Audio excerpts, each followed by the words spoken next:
Hello mga kaibigan, mga kapatid, mga kaitsuunan.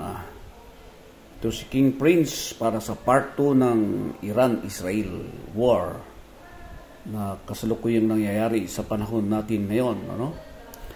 At nung kahapon, June 22 ba, ay binalita na tinira na ng Estados Unidos ang tatlong mahalagang nuclear sites ng Iran, which is Fordo, Natanz, and Isfahan. Ito po mga nuclear sites na to ay ito po yung pinag-iisipan ng Estados Unidos, ng Israel at ang mga experts sa nuclear bombs na doon daw ginagawa ang mga nuclear bombs ng Iran. So doon nila ini-enhance yung uranium, which is an important ingredient o component para makagawa ng isang nuclear bomb. So, winarningan ni President Donald Trump na sumuko na o itigil ang pambubomba ng Iran sa Israel, or else mapipilitan silang gumawa ng hakbang para gantihan ang Israel. Alam mo naman ang Israel at US ay talaga naman po silang magkakampi, Sabi ko nga noon sa part 1 ko, hindi po ako pro-Iran, hindi rin po ako pro-Israel. Ako po ay nag-analyze lang ng sitwasyon dyan sa Middle East, Kaya lang, so pag-usapan natin itong B-2 stealth bombers.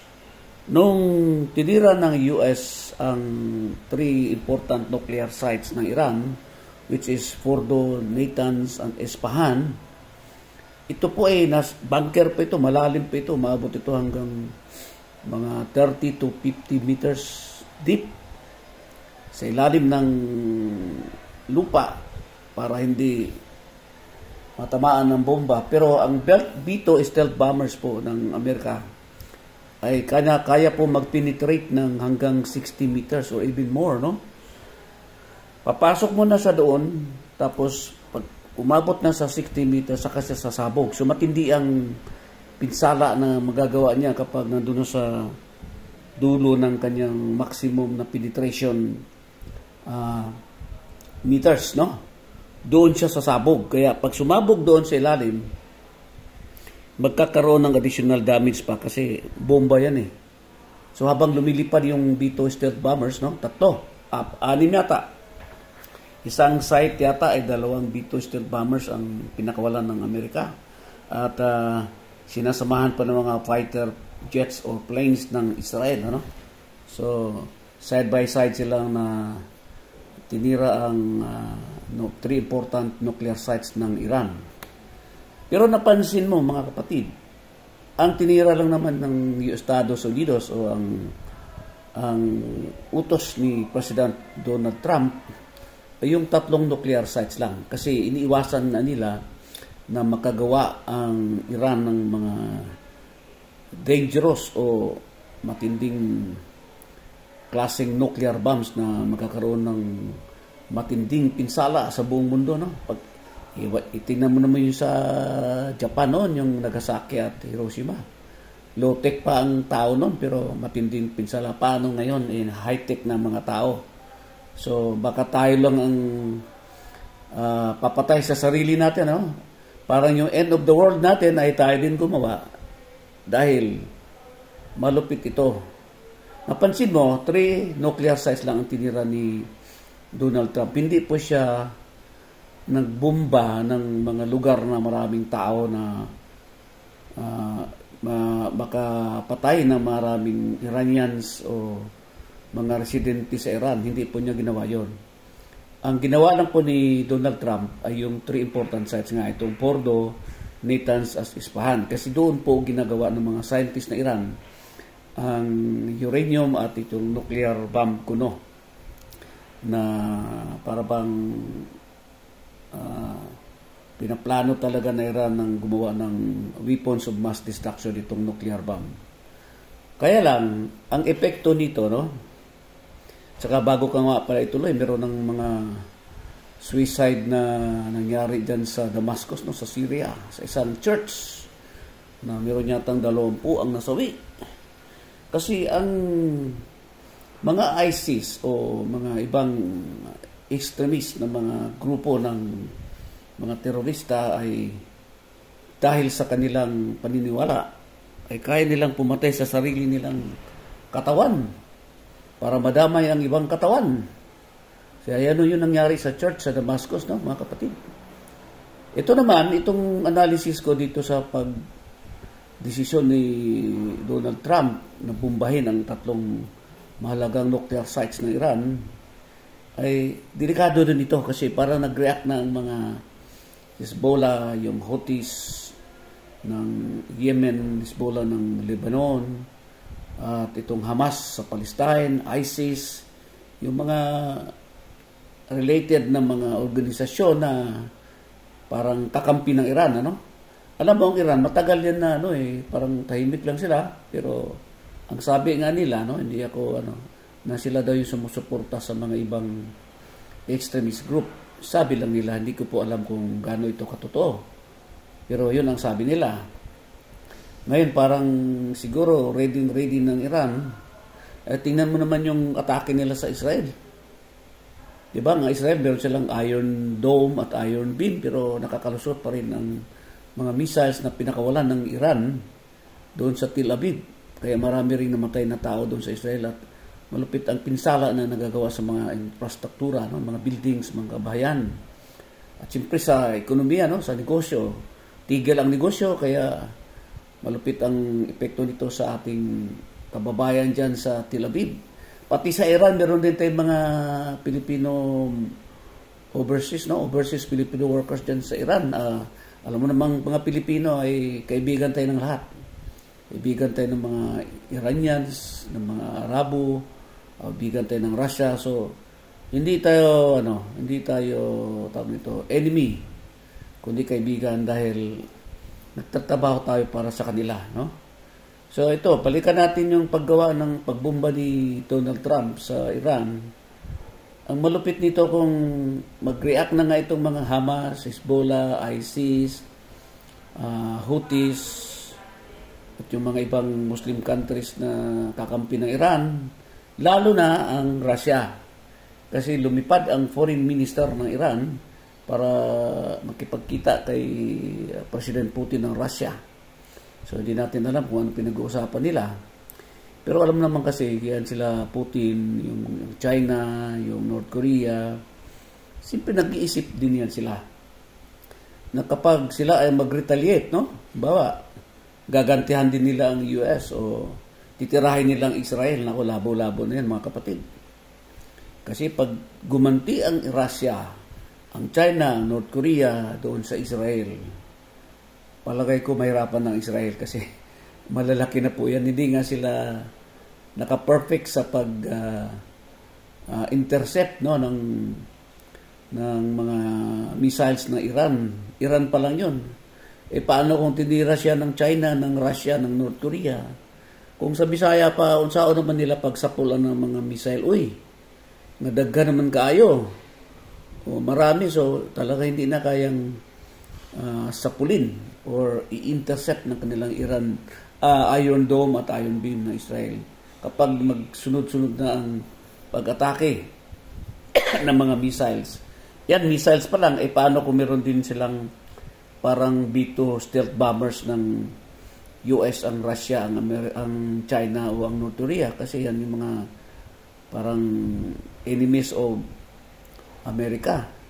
Malupit naman, ito ng mga friends of America, itong France, itong Italy, itong British, itong England, itong Canada, itong Australia. Kapag nagkampi-kampi na yan na yung World War III. Sa World War III, sa tingin ko mga kapatid, ay mukhang walang panalo dyan sa giyera na yan. Kasi pag nagpakawala na, tinopak na ang lahat ng mga presidente ng bansa at nakita nilang alanganin na sila at gipit na sila, pwede silang maglabas ng mga nuclear bombs o weapons of mass destruction. Tayo, kawawa tayo, medyo kasi tayo, alay tayo ng Amerika, pero friend din tayo ni Putin. Kaya lang, worst case scenario, mangyayari, siyempre meron tayong treaty sa Amerika, titirahin tayo ng kalaban ng Amerika kasi kaibigan natin ng Amerika. So kawawa tayo, lalo na itong bansa natin, maliit lang bansa natin. Kawawa yung mga batang maliliit pa na may mga pangarap pa sa buhay, madadamay dahil sa gera. Okay? So anyway, balikan natin kung bakit ang mga Hudyo o Jews at Arabs ay laging nag-aaway. Hindi ko maintindihan talaga eh. Hindi naman dahil nag-aaway sila sa isang oil o mina na para sila ang magmamahari, kundi parang lupa o boundary. Actually, dyan lang naman sa Israel yung parang problema dyan sa yung pagmamayari ng Palestine at yung Israel kung saan ang kanilang border, kanino mapupunta yung lupa na yan. Hindi siya masyadong malaki. Kaya lang, balikan natin ng history ng Biblia. Ang Diyos kasi nangako kay Abraham na pagpapalain niya ang kanyang lahi. Diba? Nung unang panahon, si Abraham at saka si Sarah ay matatanda na. Lalo na si Sarah, babae. Sa lalaki, okay lang. Basta kaya pa, no? Pwede siyang magkaanak. Pero ang babae, ang matanda na. Si Sarah, matanda na siya nung sila ay nagsama ni Abraham at pinangakuhan sila ng Diyos na magkakaroon pa ng anak. Parang duda nga si Sarah o Abraham na magkaanak pa sila dahil matanda na nga.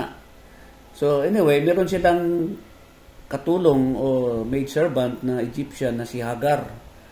So para nagkaroon ng kasunduan itong si Abraham at si Sarah na sipingan niya si Hagar para magkaroon ng anak kasi wala na silang anak. So nangyari nga nabuntis si Hagar at lumabas itong anak na Ismael. Ito si Ismael. Ito yung lahing Arabo. Okay? Kaso, nung bandang huli, ay nabuntis din si Sarah. At yun nga si Isaac. So, yun naman yung lahing Hudyo o Jews. So, actually, ang Arabs at saka Hudyo ay magkapatid yan eh. Half brothers. Magkaiba ang ina, isa ang tatay nila si Abraham. Napansin nyo ang Arabs at saka Hudyo ay parehong pinagpapala, no? Financially or economically. Mayaman po ang bansa nila, lalo na sa langis. So, ang Diyos kasi ay hindi sinungaling. Nung nangako siya na pagpapalain niya ang lahi ni Abraham, talaga pinagpapala, pati ang lahi ni Ismael. Ito na yung Arabs na galing sa isang maidservant na Egyptian na si Hagar. O di ba pinalaya si Hagar ni Sarah? So napunta sila hanggang kasi nagtrabaho rin ako sa Middle East, kaya nakarating ng Mecca, doon na dumami ang lahi ng mga Arabs, no? Ito yung mga Arabs. At ang mga Hudyo naman ay dumami rin sila, pero hindi sila kasing dami ng Arabs. Maraming Arabo kaysa Hudyo. Pero nag-aaway, magkakapatid nag-aaway. Hindi natin maintindihan. Hindi natin alam kung ano ang plano ng Diyos o bakit sila nagkaganon. Ang Israel, thousands of years, at talagang sinusundan sila ng gulo, ng giyera, ng conflict, naging alipin sila ng Egyptians. Tapos sa Europe, nagkaroon ng anti-Hudyo ang mga tao doon. Pag nag-apply ka at nalaman nila ay ikaw Hudyo, hindi ka nila tatanggapin. Kaya iba, nagsisinungaling na lang sila na hindi sila Hudyo para matanggap sa trabaho. Kumalat sila sa buong mundo hanggang sa Pilipinas.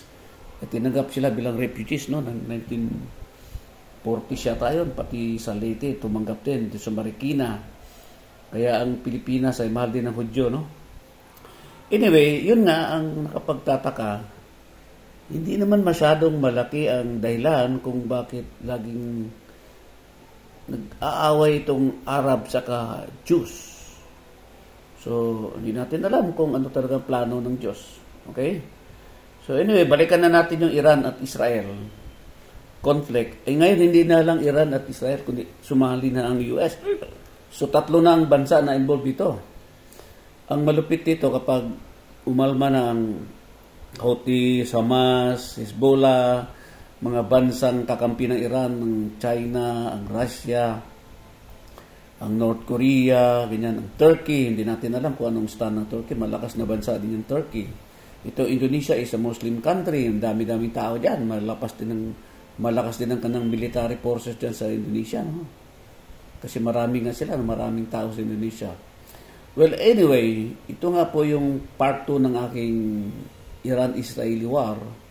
At ang latest ngayon, itong pagbomba ng Estados Unidos sa mga tatlong mahalagang nuclear sites ng Iran, which is Fordo, Natanz, at Isfahan. Okay? So, hintayin nyo lang aking part 3 sa aking episode sa Iran-Israel conflict ngayon. Ano? Ito si King Prince. Laging manood at makinig sa aking YouTube channel na Travel 369. Please subscribe to my channel, no? I-share nyo para updated kayo sa mga lahat na nangyayari sa buong mundo, no? Lalo na sa giyera, mga pasyalan, mga pagkain, at kung ano-ano pa, dito lang po nyo makikita sa Travel 369. So, bago ako tapusin ang aking episode ngayon, ako po ay nakikiusap na tayo ay manalangin na lamang sa ating Diyos, kung sino man ang inyong Diyos, Allah sa Muslim, at Jesus Christ sa mga Christian, kung ano mga pangalan, kay Jehovah, kung kanino man, kay Adonai, basta kung anong pangalan ng Diyos, na manalangin tayong lahat para sa kapayapaan na nangyayari dyan sa conflict sa Middle East between Iran and Israel, at latest ay ang US. Maraming salamat po. God bless us all. To God be the glory. God is good.